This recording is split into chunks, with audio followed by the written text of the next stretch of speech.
Are you ready? Stand by.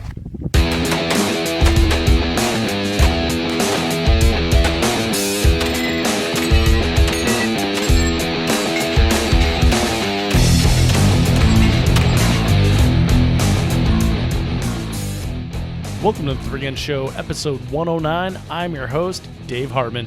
My guest this week is Boise State rugby player, former CMP Junior Olympian, and Team iScope shooter, Cody Leeper. Cody and I talk about some next-level mental game concepts, including developing your own system for matches and practicing with no ammunition and no guns. Seriously. But before we get into this interview, I want to thank you for downloading and listening to the show. The 3Gun Show is a weekly podcast where each week I bring you an exciting new episode featuring an awesome 3-gun athlete, manufacturer of multi-gun specific products, and sometimes both. If you like the show, there are multiple ways of supporting the podcast, including using our affiliate links when you shop at Brownells, Amazon, Cabela's, and Optics Planet. Just go to 3gunshow.com/support for the links. And don't forget to pick up your copy of the 3Gun Show match checklist free by going to 3gunshow.com/checklist. You can get yours. Just enter your email, and you will receive a free PDF download that includes everything that Jensen Jones takes with him when he travels for a match, as he told us in episode 30 of the podcast. This checklist will help you pack for all the matches that you're going to do in 2017. And now, please enjoy this interview with Cody Leeper. Cody, welcome to the 3Gun Show. How's it going?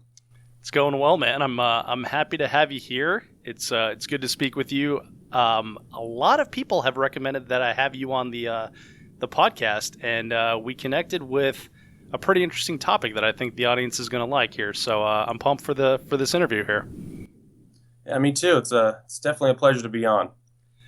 Well, I want to like I said, we've got a great topic, but I want to give the audience an idea of who you are personally. So let's take it back a little bit here. And who are you when you're not shooting? What do you do off the range? Well, I'm currently a college student. I have a associate's degree in communication, one in criminal justice, and I'm working on my bachelor's in psychology. I'm going to Boise State, and during all this, I'm playing rugby for them. It's a club sport, but it's treated like a Division I sport. They're trying to expand it across the U.S., and it is a crazy fun time. Other than that, during the summers, I work for a general contractor and just slave away at that. Nice. Well, so do you travel with this rugby team and go to games all over the country? Yeah, actually, we have 2 practices a week. For 2 hours in the indoor football facility. And we travel to UW, Western Washington University, all the way up near Canada. We go all the way down to BYU, Idaho State, Oregon State, U of O. We go all over the place playing different teams. So yeah, that's pretty cool. Now, I'm not familiar with rugby. Is this like your off season then? No, actually, beginning of the first semester of college, it's what we call sevens. And so you have 7 guys on the field for each team, and it's 14 minutes of play time, 2 7-minute halves, super fast pace. It's basically 14 minutes of sprinting as hard as you can. Huh. And that goes on till October, and we have a bunch of game series tournaments. You play 5-6 games in a day or a weekend. And then you have the NCRC championships in October. And if you do well enough there, you get to go to the national tournament. We lost it by 1 match. We lost to, I think, Tri-Cities, and we lost to them, and that put us out. And so then right after that, we hopped right into 15s, where it's 15 guys on each team playing on the field with 40-minute halves for 80 minutes of play. Wow. Yeah, so that runs. Is that just like another 40 minutes of spring? All the way then to March-ish is when the tournaments start coming in and the semifinals and whatnot. So nice. So are you like guys playing in the snow and everything right now then? Oh yeah. I think our first game is the 28th of January. So there's possible it's going to be a lot of snow. Yeah, no kidding.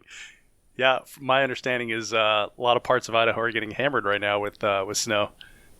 Oh man, it's brutal out here right now. We got 2 inches overnight last night, and at 8 o'clock this morning it was raining. Still, nice little slushy mess. Oh, it's insane. We got basically all the streets are just lakes or rivers. I know on base this weekend during drill, I was moving a lot of snow because they didn't want the buildings to flood. We're in a state of emergency because of the flooding. Parts of a town about an hour away from here have been evacuated. Like, it's pretty serious out here right now. Yeah, no kidding. Might as well play some rugby. Yeah, right? Well, Cody, when I was doing research on you, obviously doing a little bit of Googling like we talked about before the show here, one thing that kept coming up is junior shooter Cody Leeper, junior shooter. And obviously you're not a junior anymore, but it seems like you've been in three gun for quite a few years here. How did you get your start in practical shooting? Well, it all started back with precision shooting. I did that for a good many years, went to the CMP Junior Olympics back in Camp Perry, NRA Nationals, and traveled with an Idaho team and everything. And I, through that, got connected with a man named Andy Fink, who runs Junior Shooters Magazine. He's the editor and coordinator. And I was kind of getting out of precision because it's quite boring. I mean, international style is 60 shots over the course of an hour and 40 minutes. And it's the same thing over and over and over. And it's just so repetitive and monotonous that I was like, I don't want to do this anymore. And he was like, oh, hey, well, how about you come try out this Steel Challenge stuff? I'll give you a pistol to use, and then you write a review on it for me, and we'll see where it goes from there. I said, okay. And so I went out, did that, loved it. I was hooked the first time I went out and everything there. And then as we're doing that, he's like, hey, next month is Iron Man 3-gun. He's like, have you ever heard of it? I was like, no, have no idea what that is. What is 3-gun? He's like, well, you know what? Just meet me in my house and we'll go out and I'll show you what Iron Man is. It's like, okay. So we go out and I see Iron Man 3-gun for the first time ever. And I'm overwhelmed. It's like, oh my gosh, there's people running around. They're carrying bandoliers of ammo, like 100 to 300 rounds on them. This is back in the old days when it was way more brutal than it has ever been that I've shot it. And I was like, wow, this is way cool. And so I got huge interest right there. And he asked me at the end of the day, he's like, so do you think you can see yourself doing this? It's like, heck yeah. He's like, well, then let's get that started. And so the month after that, we started trying to get gear together and all that kind of stuff. And we got a couple other juniors together. And we all started training for it. We got a lot of help from Travis Gibson. He was basically my first coach that I ever had. Oh, and he taught us all the ropes, how to shoot 3-gun, skills, and things like that. And all this time I'm shooting USPSA matches and everything. And led up to that, we shot a little kind of a practice mock 3-gun about a month before Ironman. And I just had an absolute blast. And I knew from then on, I was like, this is a bad addiction. I was only 14 years old and I knew it was a bad thing. That's perfect. Yeah, when you're an early teen and you can look at a situation and realize, yeah, this is going to be bad for me. Yeah, that's when you know. Yeah, when it sticks in your head like that when you're that young, you're like, wow, this must be bad. And so a month later, my first 3-gun match I ever shot, first actual 3-gun match I ever shot was Ironman. No kidding. Yep. Well, shoot. Back in 2010, I believe. Well, it sounds like you had like the the perfect first coach in Travis Gibson. He's been on the show a couple times. We've talked a lot about instructing juniors and how to speak to young people and everything. So, what was that experience like? Did you like understand like, hey, this is a a unique situation, or was it just like, oh, this is a dude with a mustache that's teaching me stuff? At first it was, wow, this is a dude with a mustache teaching me stuff. Definitely was my first thought. I was like, who is this guy? But then got to know him really well. I got to say, Travis Gibson is an amazing coach. He got me such a great start into the sport. I could never thank him enough for all he did. And I was kind of a little punk back then. I was prideful. I was like, I know how to shoot. I'm cool. And it showed. And I was kind of a butthead back then. But I definitely learned a lot of things from him that I still carry on today. And through my shooting as a person and principles he's taught way back then. Don't ask me to name them. I just know, like, from those fundamentals, I never really changed much. I just added things to them. Mm-hmm. But I think he's definitely what gave me as good of a start as what I had. Well, that's awesome. Now, so Cody, when did you realize that you were a butthead back then? Was that like a moment where you had, hey, I was kind of bad back then, or was it just like people telling you, hey, you've matured, which is code for you're not so hard to be around anymore? It's a combination of both. Because I was so young, I didn't really realize any of the stuff I was doing. Just kind of being obnoxious or Right. trying to be part of the crowd. And I'm a kid, and everything. And so part of it was just me reflecting back on myself, being like, wow, I used to do that. Wow, I used to be that guy. And also part of it, big guys in the sport coming up to be like, you know what, you're turning out into quite a cool guy. And you really matured a lot. And there was one year, I can't remember which year it was, but I heard that a lot in a year. And I was like, huh, maybe I wasn't such a great guy in the beginning. Well, that's it's constant improvement. That's what life's all about. So, good that you made it to this side. Yeah. I hope to stay here. So 2010, you shot Iron Man, and that was your first 3-gun match. So what was that experience like? Had to have been, a little bit of trial by fire. And what made you stick with it? I love crazy things. I rode motocross, I played football. I did all sorts of crazy, wild things as a kid. And this was the most wild and crazy thing I've ever done, and the most intense, most pressure put on you at one time. I mean, it was just a lot of stuff all at once, and I loved it. I love being under pressure. I love having stress. And it really was just like, wow, this is something, I got to put time into to really be good at. And it challenged me. And I was like, I want to do this. I want to have this challenge. This is a cool thing. And so all through the match, it was overwhelming. I had no idea what was going on.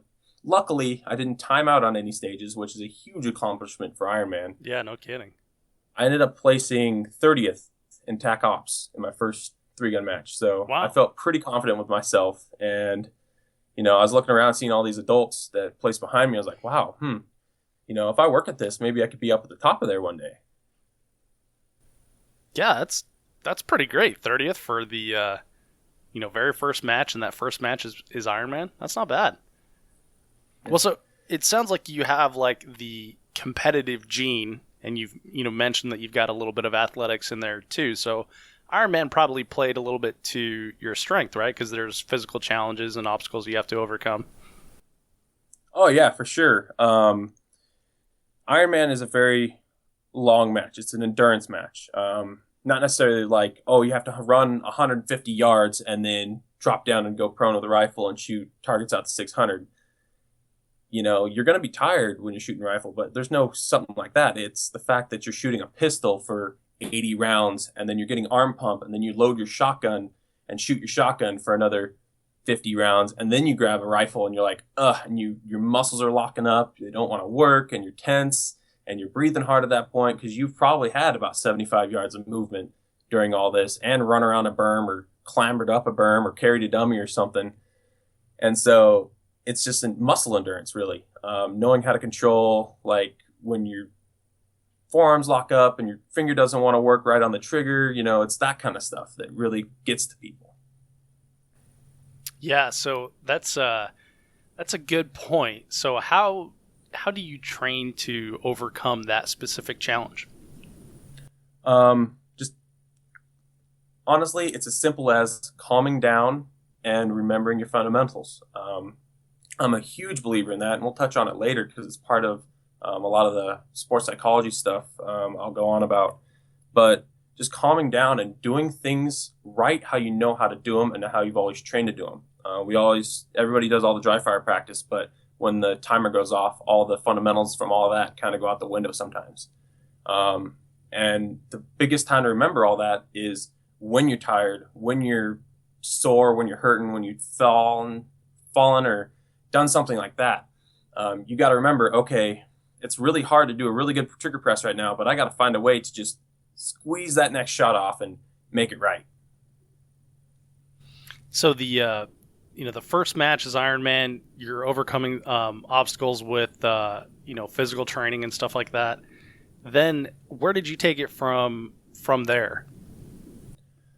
I shot Ironman and loved it. And then Andy was like, well, we could do this next year, but there's also like a lot of matches around the country that are happening. I was like, huh, well, this would be cool. And he was also working on like a little sponsored jersey kind of thing going on and everything right then. And so leading up to the next year, I ended up shooting Northwest Multigun when I was back at a different location way back when. Mm-hmm. And after that, it was, hey, I like it more. And so he got all the jerseys together and everything. And we got a couple sponsors for the team as a whole, the junior shooters team as a whole.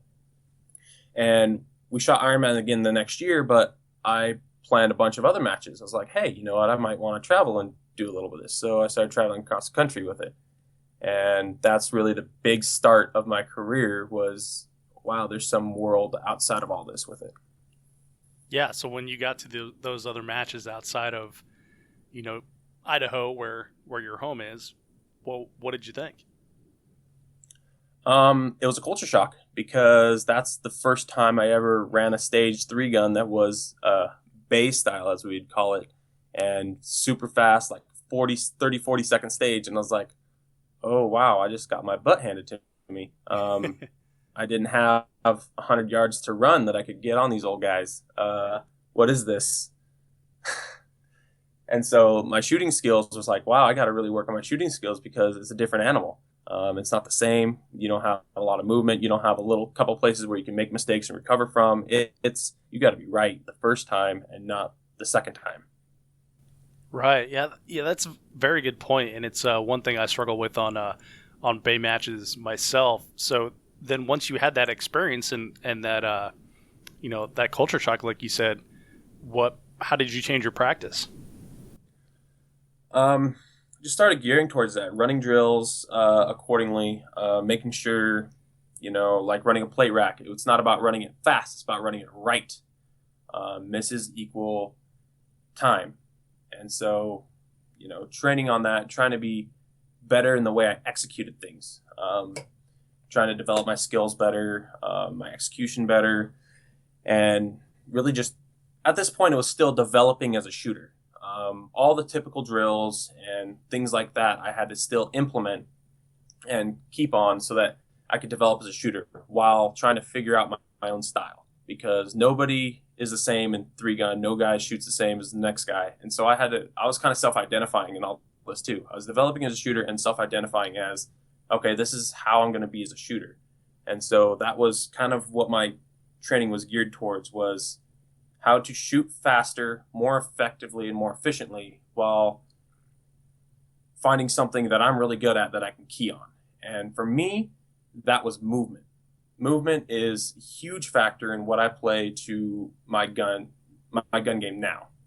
I believe the most time you can get from little small stages and even big stages is in the movement.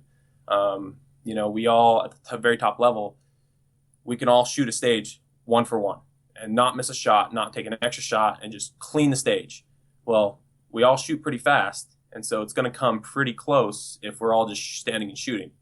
But where we start to separate ourselves is the movement in those stages. And I figured this out a long time ago. I didn't know how to properly execute it, but I figured out movement was the key to being fast in these stages. You use your movement more effectively, you save time.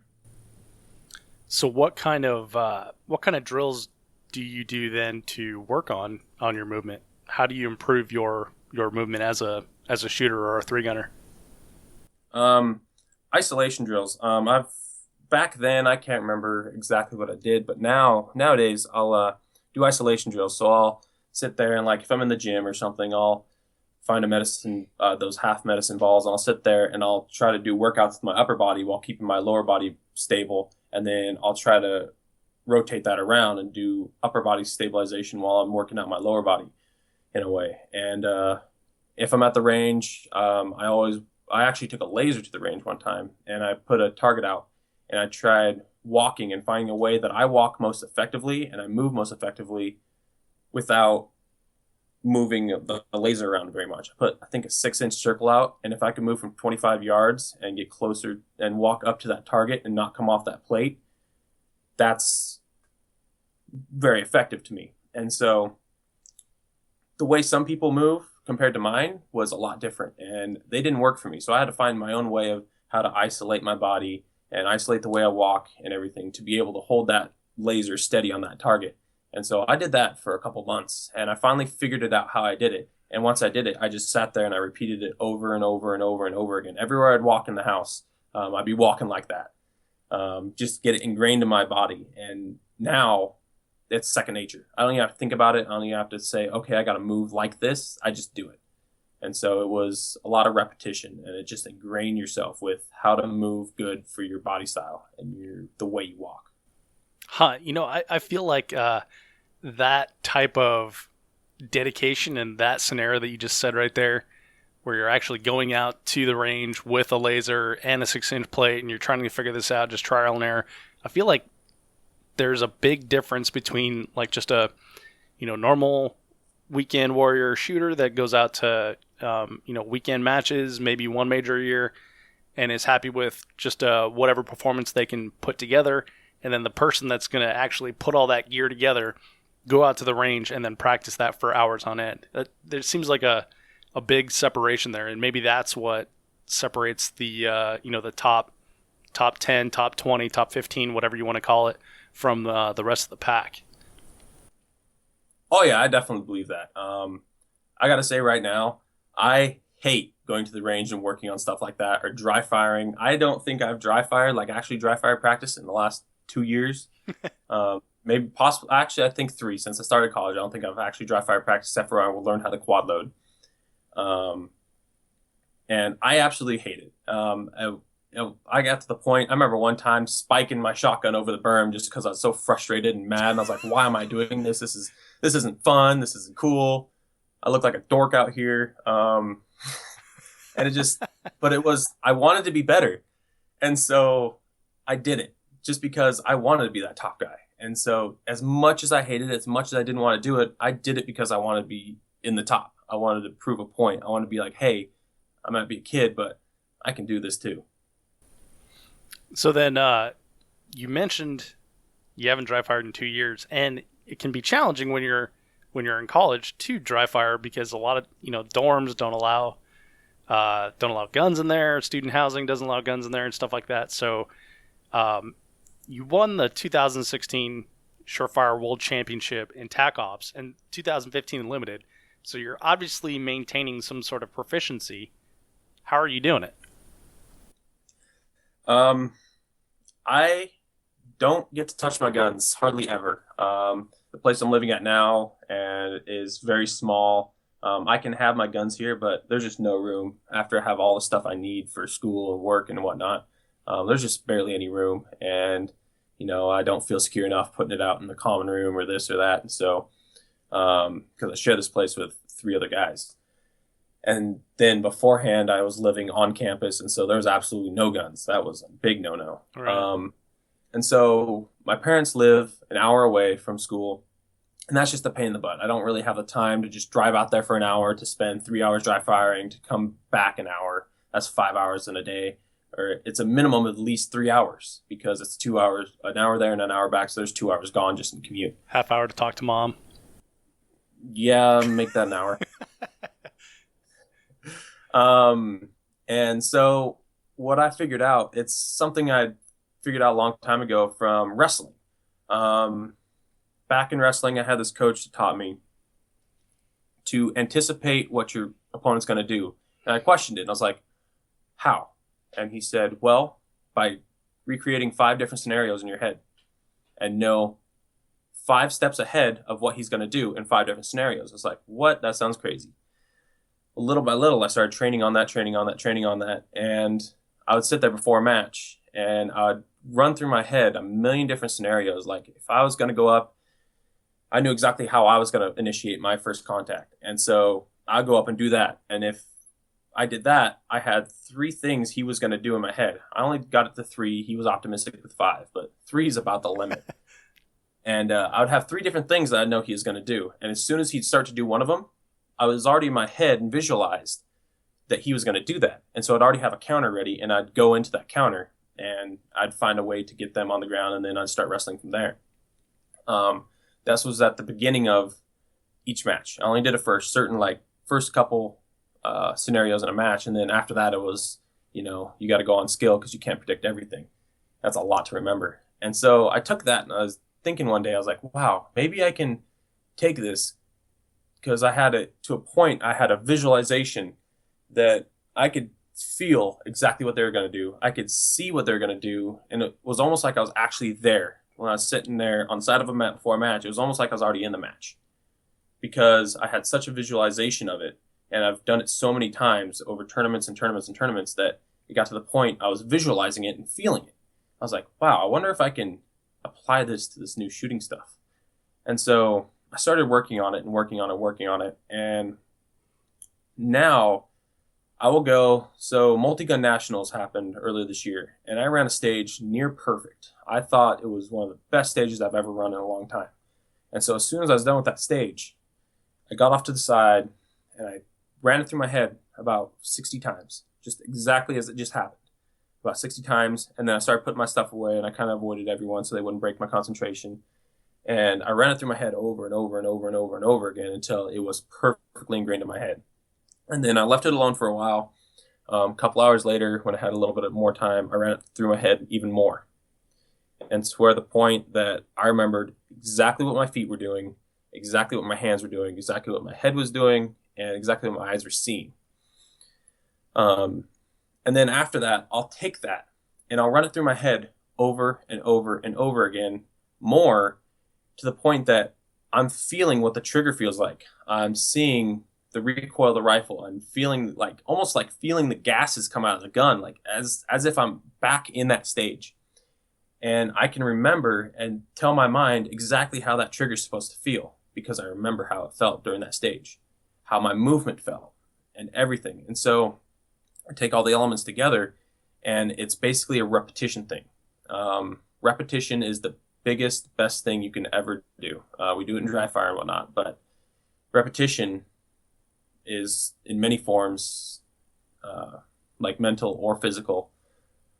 And so you can take that mental training and that mental remembering how things felt, and if you go over and over and over in your mind, even though you're not actually touching your guns, you can still train yourself on how things are supposed to feel. And so I've done that for the past 3 years. I will remember a stage and I will run it through my head 1,000,000 times. And if I do take a stage that I may have had one mistake on, I'll change it. I'll say, okay, this is how it was supposed to feel, and basically change the memory of that stage to the point I ran it perfect. And then I remember how everything felt in that, and then I'll improve upon that.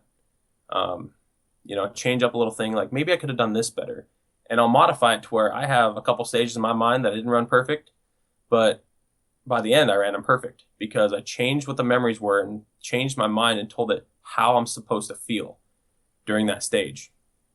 And so I know, like, I can pick up my gun and I can pull the trigger once, and that was a perfect trigger pull, because I ran it in my head about 500,000 times, because I do it almost every single day before bed. Cody, I love this topic, man. This absolutely fascinates me. I've read a bunch of articles that relate to weightlifting and visualization, and I'll send you one after we talk here, and I'll include it in the show notes as well, because it's fascinating that how powerful the mind is. And in this study, it was a Russian study, and the people that visualized half as much as let's say it this way: people that visualized 50% and weightlifted 50% had the exact same gains in their max lifts as people that weightlifted 100%. So the fact that you're able to translate this into shooting, I absolutely love. But one thing you said there was that you changed the stage you ran to make it perfect. Like, I had never considered that. That's awesome.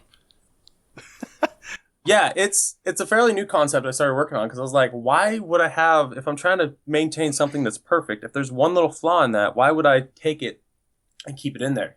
Then my mind is thinking, okay, it's okay that you have this one little flaw. You know, you can get past it. No, I don't want that flaw. I want a perfect stage. And so I'll change it and be like, this is how it's supposed to be. And then I can tie it all back together, and it's actually improved my game since then. It's just,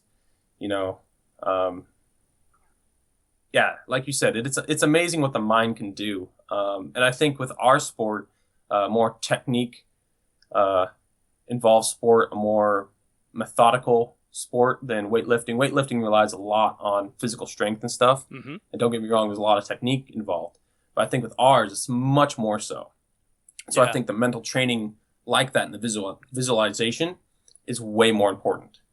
I do, and I agree with you there, and I think that is one of the big parts of dry fire is the mental repetitions that you're making while also doing the physical. Because with dry fire, there's no noises, so you're more aware of what's going on. There's no crowd of people watching you or perceived to be watching you, as generally your squad doesn't care how you do, and that I think is super beneficial when you're in a situation like you are, where you can't touch your guns, to just put that mental dry fire in there. Now, so you mentioned that you did this in wrestling. So wrestling was early on in your life, is that right?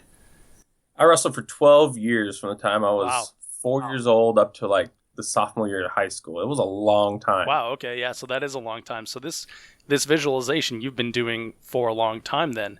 What you described sounds like super complex and like a little overwhelming to me, who is a guy that has never done this. If I was going to like dip a toe in there, does it get better? Is it going to be easier the more I do it, or is it just going to be whatever my first visualization is going to be how Dave does it for the rest of his life? No, it definitely gets easier the more you do it because you learn your own head. I could try to describe step by step exactly how I do things, and I might find one person in this entire world that could do it the same way I do because their mind thinks like mine. But we're all individuals and we all have our own personalities, so we all have different ways we think. So I would tell people different ways to start, but then after that, you got to develop your own system. And it definitely gets easier as you go on. Like I'm still finding out things that I can do and I can mentally train with, and different tools I can use to aid my mental training constantly, even to this day. And so, like one of the things to start, I was told by one of my coaches in precision, because we have a ring on the front sight that goes around a dot downrange. And so it's a ring around a dot, and you put that ring around the dot perfectly and then pull the trigger. It's a weird way of shooting, and it's a weird sight system. I love it though. And what he would tell me is, he said, every time you see something that's a circle and you're not busy, just look at it, visualize it, and watch a ring go around it and see a perfect ring around it. And then mentally simulate a trigger pull. And I thought about it. I was like, wow, okay, that's a good concept. And so I did that for a while, and it got to the point that little circle that I put around things in my head visually would start to wiggle like it was being held by my body, like I was trying to support the gun. And so it got to the point I would try to break the trigger at the right moment and everything too. And so that progressed right there in and of itself.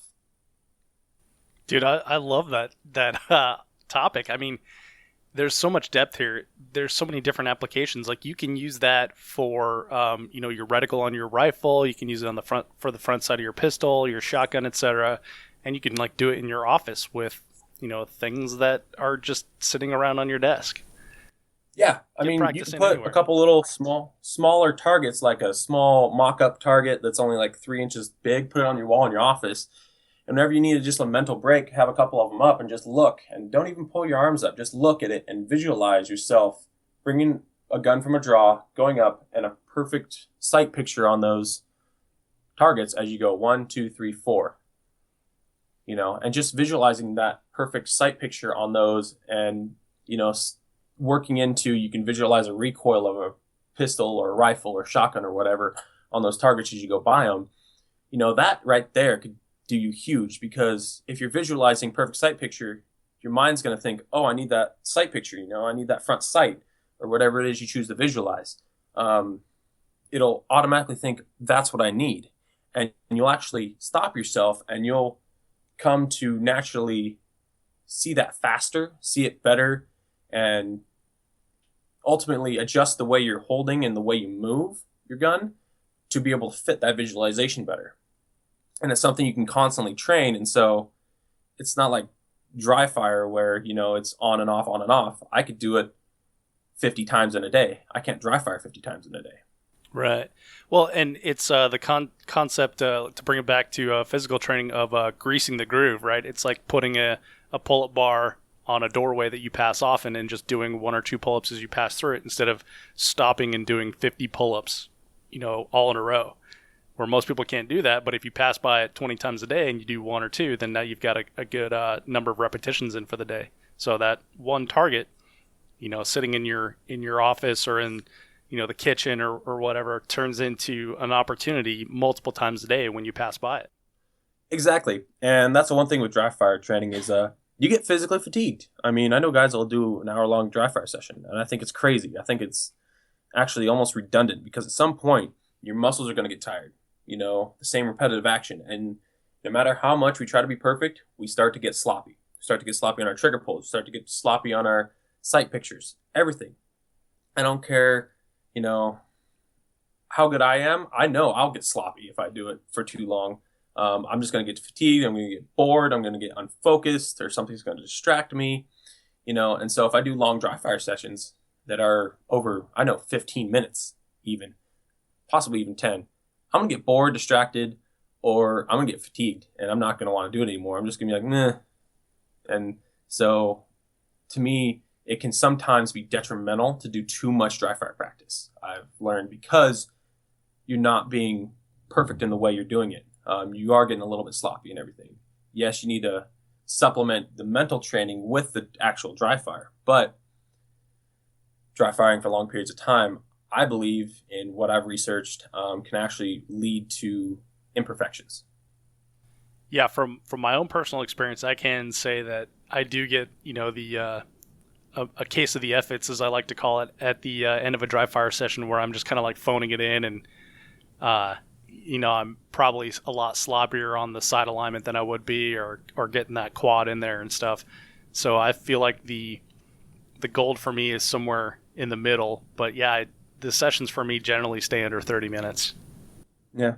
One of the best examples I can give, and I actually did it on purpose, because a lot of people are like, oh, mental training has its place, but, it only has a limit. You still have to grind out this and that. And so when I learned a quad load last year, I said, you know what? I'm going to prove a point right now. And so I got my whole setup and everything, and I spent 2 hours training myself how to quad load. That was it. And that was in 30-minute increments until I reached about 2 hours. And then the next match I shot, I just picked up my stuff, ready to go. Beeper sounded, and I shot the stage. Didn't drop a quad, didn't miss a beat, just they flew in, just like I'd been practicing forever. And it was because I had those 2 hours of practice just to get my technique down, my form, and figure out how I quad loaded the best. And then I visualized. I mentally went over and over and over it a million times. Day in and day out, whenever I had a chance, I was always thinking about that visualization, feeling it, knowing how I should put those quad loads in and everything. And so I can quad load pretty dang fast, and I have dropped 1 quad load in all the matches I've shot. And that's 2 hours of actual physical training, and the rest mental. Well, that's a testament to it right there. That's amazing.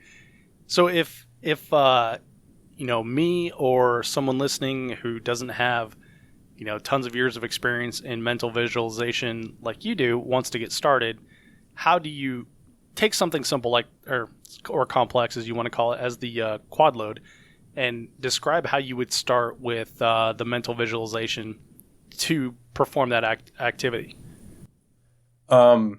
Honestly, when it comes to mental visualization, if it's a new thing, I wouldn't start somebody out on something like quad load. I would want them to try, like we talked about, putting the things up in the office and visualizing sites and doing that for quite a while before trying to do things like quad load. Because quad load has a lot of moving pieces. I know mine is a 10-step thing for one load. It's 10 steps for me, all broken down individually.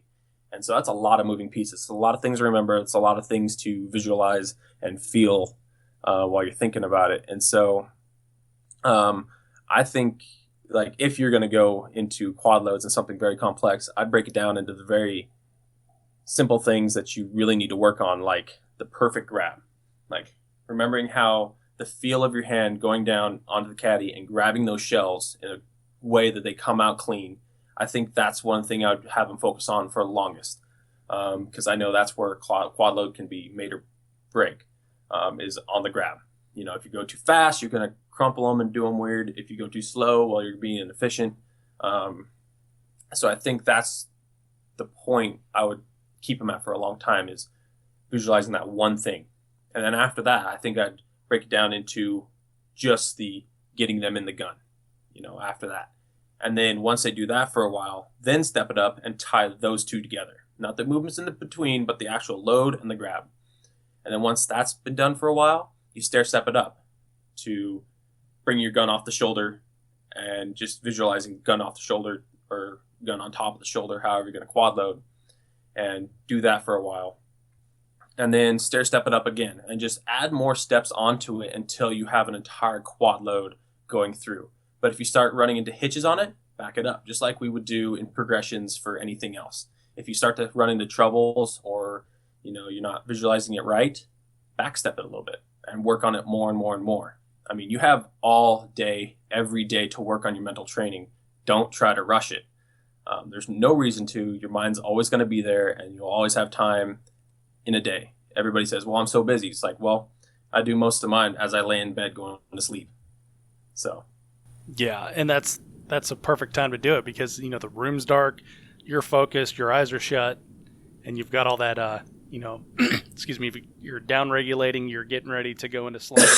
So it's a good time to imprint those memories in your head. And it's probably, yeah, I mean, sleep, it's the perfect time to do it. That's when you make your memories. Yeah, exactly. And that's actually is part of the reason I do it at night, is because you remember things better when you do them right before you sleep. And it's just a little bit, and there's some psychology that says otherwise, and there's some that says it does, but it can help a little bit. I mean, with every little advantage, why not take it? Yeah, absolutely. All right, so then, so it's a super interesting topic. I want to move on a little bit here, kind of pivot just a little bit, but still on the mental training. We were talking before the show about how to keep your head straight and have the best match you can. So there's a lot of people that listen to the show, Cody, that maybe haven't shot their first major match, maybe haven't even shot a 3-gun match. So can you break it down to like its simplest form of keeping your head when you're shooting? The easiest thing I can say right now is worry about you. There's 150 to 300 shooters around you, but none of them matter. The only person that matters is you. You're shooting against yourself. You're not shooting against them. You're shooting against yourself. I know a lot of guys get wrapped up in scores on practice score. Practice score is the greatest, worst thing that's ever happened to our sport. It's awesome. It's convenient. And I love how easy it is to score. Results are instant. But it's made a lot of guys prima donnas, and a lot of guys go home and analyze, oh, well, I got to get this on this stage or this on this stage, but he's going to beat me on this stage or this or that. And it's like people work themselves up way too much, worrying about everything else other than what they should be. I know a lot of times at matches, I don't look at scores. I don't look at scores until I've shot my last stage, or maybe right before the last stage. I'm like, I wonder where I'm at. Oh, and sometimes I really get mad at myself if I do look before last stage because it was a bad thing and I'm getting myself under a lot of pressure. I'm like, oh no, like it's close. Now I got to perform. Yeah. And so it freaks you out. You might not think, you might walk up to stage and be like, okay, I'm confident, I'm ready, I'm not worried. But in the back of your mind, there's still a little piece of you going, oh crap, I got to do this right. And so I know I'm not able to separate enough to where I can't look at scores and be like, oh, no worries, and just not care, because I have such a competitive drive that I want to win. You know, I'm not there for second place. I'm there to win. That's what I spend all the money I don't have on, all the travel, all the time. I spend it all to be there to win and see people, but mostly to win. And And so I don't look at it because I know I'm going to get too worried about it.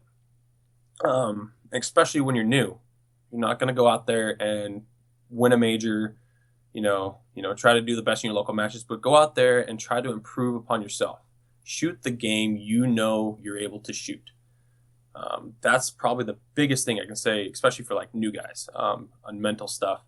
Don't worry about the people around you. Just work on your game. Work on what you do best and what you need to focus on, and know where your weak points are and fix those. To build upon that, I would also add that your squad is not judging you. That's something I felt like as a newbie shooter quite a lot is if I don't shoot well here, the squad's going to think I suck or whatever, and that definitely gets in your head. But once you realize they all want you to do good, but if you don't, they're still going to talk to you as long as you reset. Yeah, exactly. Like, I know I worried about that a lot back when I was younger, I should say. I'm still young.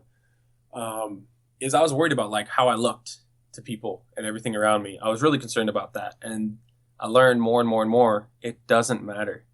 Everybody's out there to help you, and you to help them. And I know you come off a stage and you just had a huge blow up or something went horribly wrong and everybody's staring. It's not because they're laughing at you. It's because they're like, oh no, what happened? Like, holy crap, is he okay? Do we need to get new gear? Does he need ammo, like this or that? They're wanting to help you, not hinder you. And so that was a big mental shift because everywhere else in the world you go, everybody is judging you, it seems like. Yeah. And so I can definitely agree with that. Don't worry about what others think. Do you. Yeah, so the biggest thing that a new person can take away is do you, and just shoot the match that you can shoot. Yeah. I can give a good example. Casey Ryan is a new shooter on the team I shoot on with Pete Rensing, his team, iScope. She's a new junior on it because I used to be it, and so she took my place when I became not a junior anymore. Wonderful person, awesome girl, great ambassador to the sport. She came in not very experienced and was freaking out, every big match she went to, and Pete invited her down to Surefire. He got her into the match and everything, and she had been shooting a lot of USVSA local 3-gun matches and everything, and she went up to Surefire and went and looked at all 15 stages and was freaked out, super freaked out, scared, like, oh my gosh, these are so insane, so crazy. I looked at her, I was like, hey, what have you seen here that you haven't done before? And she kind of thought about it for a second. I was like, there's not a single thing on this gigantic match, on these huge stages, that you haven't done before. Every piece of every stage is something you've accomplished before, something you've shot, or something you've done at some point. So why freak out about it? You can do it. Don't work yourself up for it. You know you can do it. So just go do it. It seems super, super simple and kind of corny, but just go do it. Don't worry about it because, even though it's a new thing and maybe a bunch of crazy stuff's put all together on one stage, you've done it all before, piece by piece, but you have. And so don't fret it. You can do it. Just go out there and execute, And a big thing on people who are new, have fun. Oh, yeah. Have fun is huge. I have kind of a similar moment. I was walking stages this year at Blue Ridge, and I was getting frustrated because I couldn't see any of the targets because they don't paint any of the targets, and they hide them in trees. So targets are hidden, targets aren't painted. So now you got to ask like 13 people, do you see this target? Do you see this target? Oh, no, they took that one out, that kind of thing. So I was getting a little bit frustrated, and I ran into Becky and Mark Yackley, and Mark says, so what do you think? And I was like, I can't see any of the effing targets. And Becky gives me a hug, and she's like, just say I'm going to do the best I can and have as much fun as I can. And we had a good laugh. And then that was the reset that I needed, was like, oh yeah, like just shoot my game and have some fun here. And we'll find those targets when the time arises. Exactly. That's a big thing. I mean, you're not out there like, I know I'm guilty of it. I'd watch shooters go out before me and blaze down, and it's like, oh man, I can do that. No, I can't. No, you got to go out there and shoot to your thing. You watch everybody else around you, but know what you're capable of and what you can do. Yeah, and I think that builds off of the blessing and the curse of practice score, like you were talking about. Like I hear a lot of guys, saying like, "Oh, I need a 32 on this stage, or I need a 62 on this stage," because they've looked at the results and they've analyzed them so much the night before that they know now it's like what they need to perform when they get there, because so and so, shot it better, or they're neck and neck with someone, and they want to maintain their lead. And I think, like you said, that can be super detrimental to your game. Oh yeah. No, if I could, I would like to turn off all practice score available updates. Like, your scores are there, but like, just trust that they're there. You don't need to look at them. You're fine. Arbitration periods after the match. Yeah. Because it freaks everyone out. It becomes a huge thing, and it is very detrimental to a lot of people. And so, like, I know at Surefire this year, I actually came in with a strategy. I knew, there's a lot of base type stages. I shot nationals this year, was right up there with Nils Jonassen and Daniel Horner and everyone shooting good. So I was like, you know what? I'm consistent. I'm good. I just need to try to be penalty free. Definitely wasn't. It was kind of a bad match in places. But I knew if I stayed consistent through all the base type stages, as soon as we got to the 2 Ironman style stages, I knew I'd pull ahead and gain some points. How much? I don't know. But I knew I could do well there, and I knew I would do well there. So I didn't worry about it, because I know I'd gain a bunch there. And all the base type stages that I might have lost a little bit on, I gained more on those big stages than I lost on the little stages. Just being consistent and not safe, but still pushing it, but almost on that safe side, and just knowing to execute right. Yeah, that's again, shooting your game, right? Playing to your strengths. Exactly. It was shooting my game. I know my strengths. I know my weaknesses. I know if I have a rifle in my hand, things are going to go very, very well. And there's a bit of long range stuff. And so I knew, I was like, okay, I can do this really well. I'll, have some good times over here. So these little stages, these little hiccups, I might be a couple seconds behind John McClain or Keith or this or that, but they're not going to matter. I'm going to gain some back on them on these long stages. Right.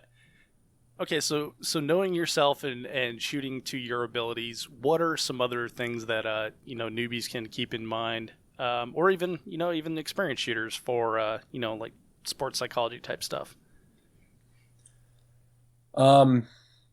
It's something everybody's heard at some point in their life, but negativity. Cut down on the negativity. Like, a principle is, I know Pete Rensing has a really good way of teaching new shooters. There's no really wrong grip. There's just a better way of holding your gun. Nothing is really wrong. You can be accurate with any kind of grip you want, but you're going to have a better way of doing it. And so that's a positive way of thinking about it all. And if you keep that, it's going to boost your training. Your mind's going to think, okay, I'm doing this right. I'm doing this good. And so it's going to keep going with that. Yeah, I like that. It's not that you're doing it wrong. There's just a better way to do it. Exactly. That's a big thing. Like, I know in rugby, when I first started, I was like, I have no clue what's going on. I've never done any of this before. And so went in and I just did my best. I was like, I can do this. I'm positive. And I went in there and just gave my all and didn't think any negative things. I learned a lot. And there was a guy parallel to me who had a couple of years experience that was like, hey, these guys know a lot more than me.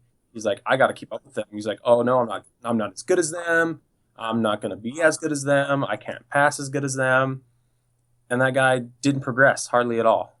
And so it's a key there. Like I saw, positivity can make or break you. And it also affects your morale. It affects what you think about yourself, how motivated you are when you're training, you're thinking, you become less confident in yourself.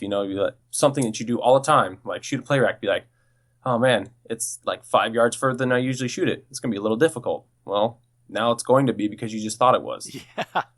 you can do it. It's the same thing you do. Well, it's 5 yards farther. It's not a big deal. Just do it. Stay positive. Like, I'm going to get that. I'm going to shoot it and I'm going to kill it. Like, it's going to be awesome when I do this. It seems so simple and almost corny again, how like, oh, just stay positive. You'll do better. Well, it's not going to make you win a match just by being positive, but it's really going to help you overall maintain your consistency, help you finish out a match and stay on track for a long time. Yeah, that's a very good point, and I guarantee that will make you shoot better, or at least enjoy yourself a lot more. I can liken it to I've done a lot of obstacle course racing, and I back home in Colorado I used to go to CrossFit Encounter, which is a CrossFit gym, obviously. But any time before a race or any time before a workout, someone would always say, "This is gonna suck," and it's like, yeah, with that attitude, it absolutely will suck. This whole 15-mile race that we're going to run here with 32 obstacles is going to suck so bad with that attitude. Or you can think of like how amazing it's going to feel when we're done, or how awesome it's going to be tomorrow when we talk about the memories, or just go along for the ride and enjoy the experience. But yeah, I hear you there. It's expectation definitely has a huge effect on the outcome. Mm-hmm. Yeah, no, I can definitely agree with that. You're already beating yourself before you even started it. Yeah. I know the final stage of Surfire this year was a great example. We shot a very similar stage. They just changed it around for the last stage for the top 10 guys. I shot that stage, hardly missed any rifle targets. I'm like, okay, I got this, when I went on to that. But the shoot-off came off, and Scott Green was right behind me. I was like, I got to do this good enough to where he doesn't catch me.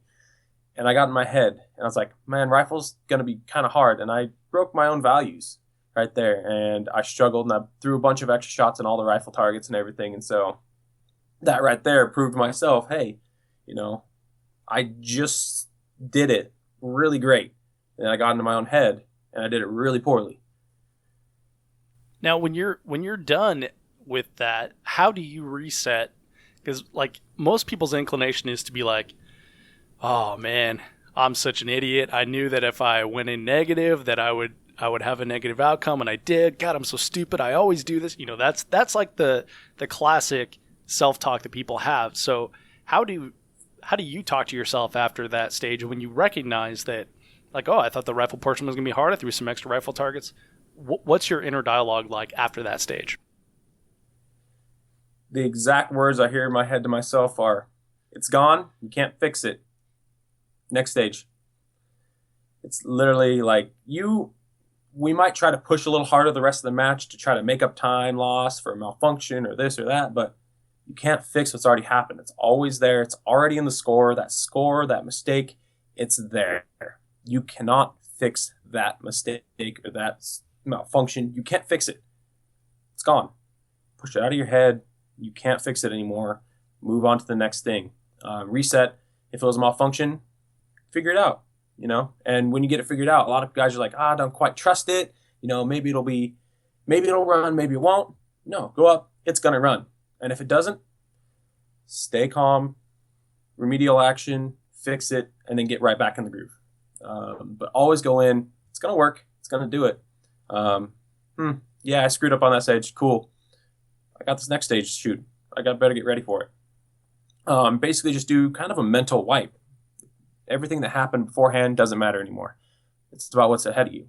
It's about the next stage. Always about the next stage. Not 4 down the road, not 3 behind you. It's the next stage. That's the only thing we got to worry about ever. And the only person you got to worry about on the next stage is yourself. Do what you can do. Yeah, that's definitely good advice there. You're the only one that can affect what you need to do, for sure.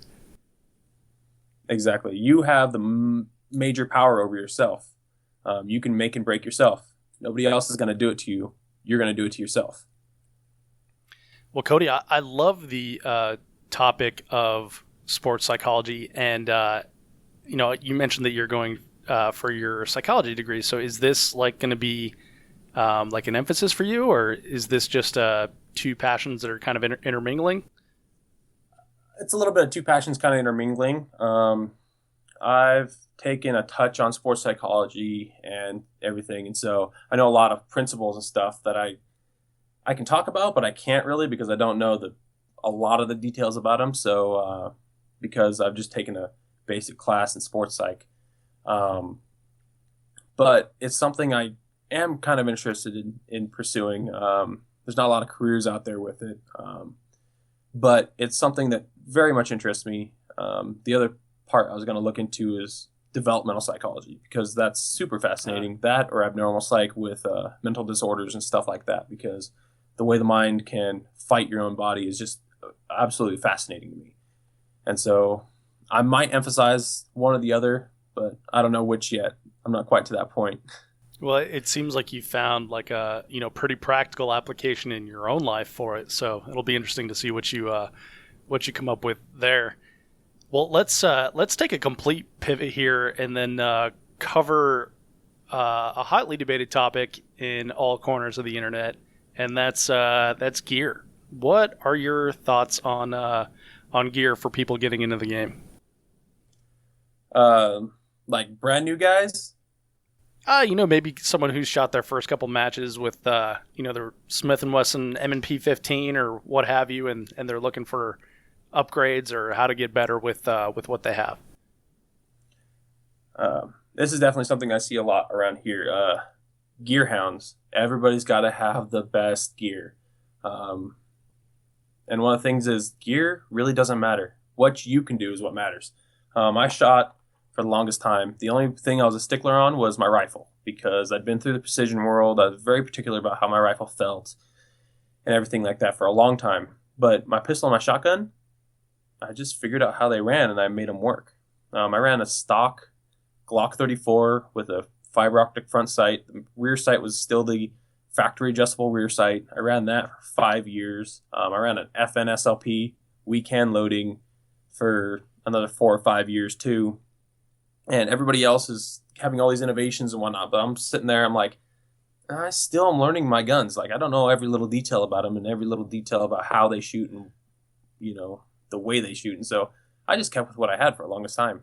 I know I stuck with a Glock 34 because I've had no reason to switch to a 2011. I'm not a good enough pistol shooter to need to for the longest time. I'm finally, after almost 8 years of competing, finally considering, maybe it's time for a 2011 because I'm finally adapted to that point that I'm actually a good enough shooter. I can need that, and that'll actually maybe give me an advantage. But I see a lot of guys out there. This was actually a discussion on one of the Facebook pages the other day. Someone posted like, hey, should I get this or this because I'm shooting Glock 19 and everything, and half the comments on there were, get a 2011. And he's like, well, this is a brand new guy who just started shooting. Yeah. He needs to stick with an easier platform. Why spend $3,000 on something that's not necessary? I see half the guys out there that push a 2011 super hard that, I want to see what they shoot a Glock like because they, miss a lot with a 2011. I want to see how much more they miss with the Glock. Yeah. And so I think you need to not take as much of an emphasis on gear. Gear is a big thing, but what feels right is most important. What fits you best and what feels right is what matters more than anything out there. I shoot a Seekins rifle because I like the weight. It's a heavier rifle with their 3-gun handguard, and it's a big billet upper, and I have a really heavy stock on it just because I like the weight of it. I don't know, it's just a preference of mine. I've shot heavy rifles all my life with precision and whatnot, and so I like that. All these guys are out there trying to make 6-pound ARs. Well, that's just not my flavor. I can sit out there and shoot just as good as them with their super fast ultralight rifles, but I can do so because I'm adjusted to my rifle. I love the way my rifle feels, and that's what I like, and that's what I've learned. Not because necessarily it's the best out there. I think it's the best, but someone else might not. And so gear has to be very much what you feel and what you're comfortable with. It's an interesting topic whenever we start to get gear into the gear area, and it's because it is such a personal thing. And I have a lot of new shooters ask me like, well, what's your gear preference? What's this? And my question is always like, what do you shoot now? What do you like to shoot? What are your goals? That sort of thing. So it's kind of like one of those unfortunate things where you have to do trial and error to figure out what works for you. And you're fortunate with your experience in the precision world where you know what type of rifle. And then, a lot of people just like, oh, this is the pistol I have, so I'll go out and shoot it. And honestly, that's why I still have a Glock, because I started shooting a Glock 17, and then I got a Glock 34, and I have no reason to change yet. Exactly, that's where I'm at. I went from a Glock 17 to a Glock 34 to a Glock 17L. I've just been lengthening the barrel for a long, long time. Slowly over the years. But yeah, the biggest thing I'd say is pick a platform, learn it and love it, and run the crap out of it.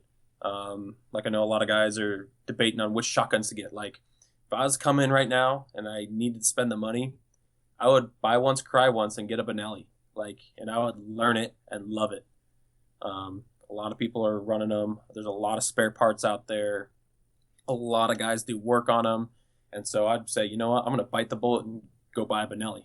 I shot FN for a lot of years. It's a great gun, but now that I'm on a Benelli, I love it way more. And I'm running it like it's a scalded dog. Yeah, it's hard to argue with the Benelli for sure, because it's been around for so long, and the platform's been perfected by so many great builders out there. Yeah, and that's the thing. Everybody rushes to get a whole custom package done on their shotgun. Learn the platform first, because maybe you're not wanting to stick with it. Don't dump a bunch of money in it just to be like, I don't quite like it for some reason or another. And so I think when you're just starting out, even with the Stogers are very similar to Benelli. If you don't have the cash for it, just go out and run it and see if you like it. See if you like the feel. And if you do, learn it, love it, get to know every little detail about that thing. And if you don't really quite like it, try someone else's Versamax or Benelli or A5 or something and see if that little detail is fixed by one of those. And if it's not, maybe you just need to spend more time on that platform you have. Yeah, I ran. So this always causes heat when I say it, but I ran a Mossberg 930 JM Pro, which is notorious for being a malfunctioner, this and that, and not appropriate, whatever. I picked one up in 2012, and I ran it all the way through half of this season, and I had problems. A lot of them were caused by me for not cleaning it very well and stuff like that, but it was never to the point where I could say this cost me the match. It wasn't something I did and I need to upgrade, and the upgrade I made was just because I wanted to. Yeah, exactly. You did it how I would recommend it to a lot of people. I know a lot of guys who are out there, like I said with the pistol thing, same thing. It's not causing you to lose. It's your ability as a shooter that's causing you to lose. It sounds kind of horrible, but it's yourself that's doing it, not the gear necessarily. If your gun is jamming every other round, check your ammo. If it's not your ammo, it's the actual gun, try to fix the gun. And if it still just sucks, then change. I'm a firm believer in just running what you have for as long as you can. I love that. Training, I'm sorry, go ahead.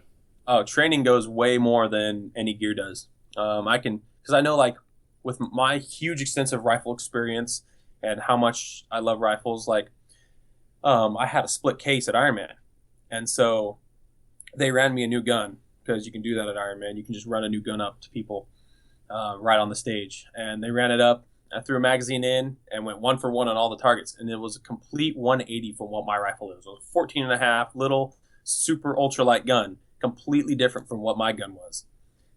And I still ran it like crazy because I know the platform so well that it didn't matter what gear I had. I still performed because of my skill as a shooter, not because of the gear I ran.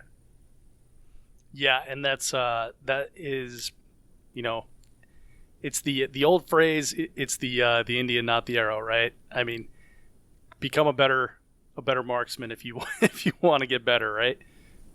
Well, I don't know. The Indians back then had really inconsistent arrow making techniques, so I don't know. It might have been the arrow.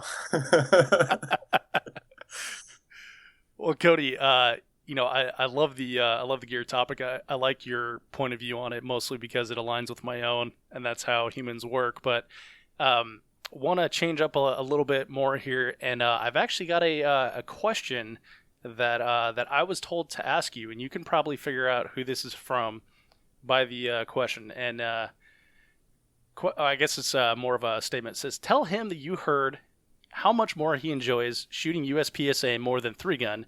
How he loves shooting as many alphas as he can, as opposed to 2 anywhere." I definitely think I know exactly who told you that. Uh, I love shooting USPSA. It is something I never do, actually. I think the last time I shot a USPSA match, the only time I shoot a USPSA match in the last 3 years has been Pete Rensing's March Madness match when I go down there for spring break. The last 3 years, that's the only USPSA match I've shot, and I do not know how to shoot for points. I can tell you that right now. I'm definitely that guy that's 2 anywhere go. Make sure they're on there and just keep going fast as you can. I gotta say, I'm definitely trying to change that about myself because it'll tighten up how I shoot 3-gun.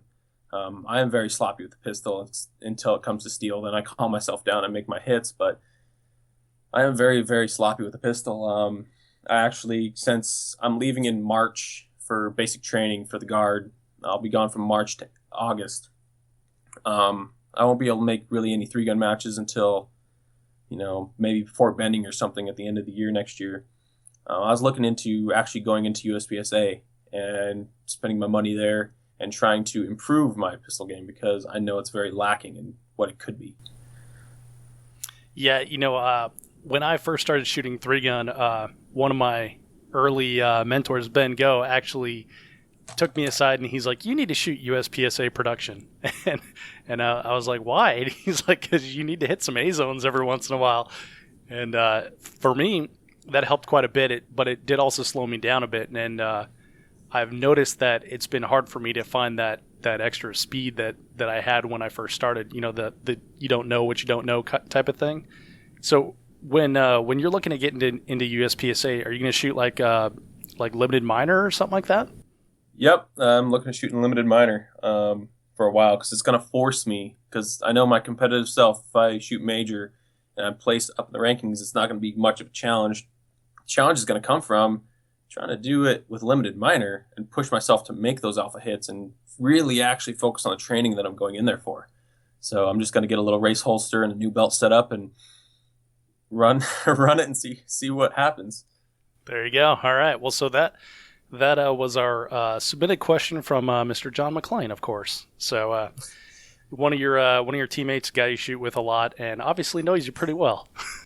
Yep. No. I can actually say that on John, he is actually the reason I kind of want to go to shoot USPSA better because he's a fantastic pistol shooter. And I've watched him for a long time, being teammate and whatnot, and he can shoot a lot of alphas, and he can go through a stage. I've seen him go through stage all alphas and everything, but then turn the switch, and do a 3-gun stage. And because he has that control and can know how to place rounds, he can just lay down some crazy things when you switch styles. Just because he has that discipline from USPSA, he can just turn the gas pedal on and just go mad. Yeah, John is an absolutely incredible shooter, super fast, and yeah, you're right. I mean, the dude's he can do both, and it's cool how he has that ability to switch it in his head. Like I was just saying, my first USPSA match, I was shooting 2 anywhere, and apparently you're not supposed to do that. So it's cool to be able to have that ability to go back and forth. Yeah, I learned a long time ago. Apparently, it's supposed to be controlled pairs, not double taps. Yeah, exactly. Or as Jerry Mitchell says, "See Brown jerk trigger twice." Yeah, I can't run like that. Jerry's a freak of nature, and I'll leave that to him. Yeah, absolutely. All right, well, Cody, we're working toward wrapping up here, but a couple last questions I want to ask you. One would be, where do you see the sport of 3-gun headed? To be honest, I almost see our sport growing beyond its means. I know there's so many people in the sport now, and there's so much demand for everything at all levels, sponsorships and gear-wise and everything. Matches are selling out. People aren't able to get in, just only shoot locals. If we don't find a way to accommodate the rising in numbers, we're going to eat our own self. Like, it could be detrimental, but it could also be super, super awesome for the sport in the future. But I'm going to be optimistic, and I think there's going to be good things. Even though that's in the back of my mind, I think there's going to be good things in the sport to come. A lot of new innovations, I feel. And do you see this as like a lifelong passion, lifelong hobby for you, or is there something else in your future? No, I definitely see it as a lifelong passion. I started to like rugby a lot, and I'm going to try to play for the men's team around here while I take this semester off of school. But it's definitely something I might have to take a couple of years off of because of financial, hard times and whatnot, and just recuperate life or focus on it for a while. But it's something I'll always be here for. I like it. Well, Cody, we've I really appreciate your point of view on the game. It's definitely unique to be able to talk to someone who performs at your high level with as little practice as you're able to do, and I love the mental aspect of it. Cody, if you have like a final thought for the audience, what would it be? Oh, that's a tough one. There's a lot of things I'd want to say, but you got all the time in the world, man. I think if there's one piece of advice I'd really give to people, I'd stick with the don't worry about other people, shoot your game. You can only run as fast as yourself. You can't push yourself harder to beat someone. If you're gonna beat them, you're gonna beat them because you played your game right. Don't try to outshoot your own ability. And then, as we touched on the gear stuff, like I said with the gear doesn't really matter. Get what your preferences are because that's what matters. But as far as what gear's best, there's a yes and no answer there because of what you're able to fit with best and what's actually best. And we can go on forever again about that, but I think those are the two biggest things I'll probably say about it. Well, I love it. Cody, that's a great way to wrap up the show. Some great final thoughts.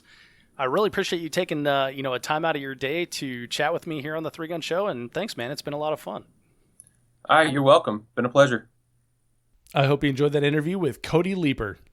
I really enjoyed talking about this topic with Cody. I am always fascinated at the power of the mind, and I've been doing a ton of research on mental training and learning in the past few months. There's so much great info in this podcast, and I really hope that you took something out of it and that you apply some of it into your own training. Actually, all of it. I mean, it's all great stuff. Thank you so much to Cody for being such a great part of this podcast. You can check out the show notes at threegunshow.com/episode 109 for support links and for show notes, including links to the article that I mentioned in the podcast. And don't forget to like Cody on Facebook and follow him on Instagram. While you're there, get your copy of the Three Gun Show match checklist at threegunshow.com/checklist. Thank you so much for downloading, listening, and subscribing to the show. I'm Dave Hartman, and I'll see you on the range.